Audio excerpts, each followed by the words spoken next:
অটল pension যোজনায় সারা ভারতে দ্বিতীয় স্থান অধিকার করল মালদা জেলা। আর এই কারণেই আজ মালদা জেলা প্রশাসনিক দপ্তরে মালদহের জেলা শাসক রজনবীর সিং কাপুরের উদ্যোগে ব্যাংকিং সংস্থাগুলি এবং তাদের করেসপন্ডেন্টগুলিকে সম্মানিত করা হলো জেলা প্রশাসনিক দপ্তরে। মূলত কি এই অটল পেনশন যোজনা?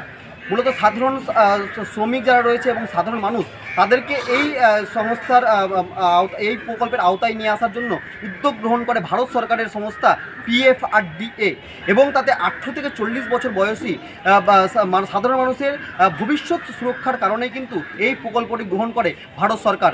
আর তাতেই সাফল্য মালদা জেলার। আর এই সাফল্যের কারণে আজ মালদা জেলার প্রশাসনিক দপ্তরে সেই সব ব্যাংকিং সংস্থা এবং রিটেল করেসপন্ডেন্টগুলিকে সম্মানিত করা হয়।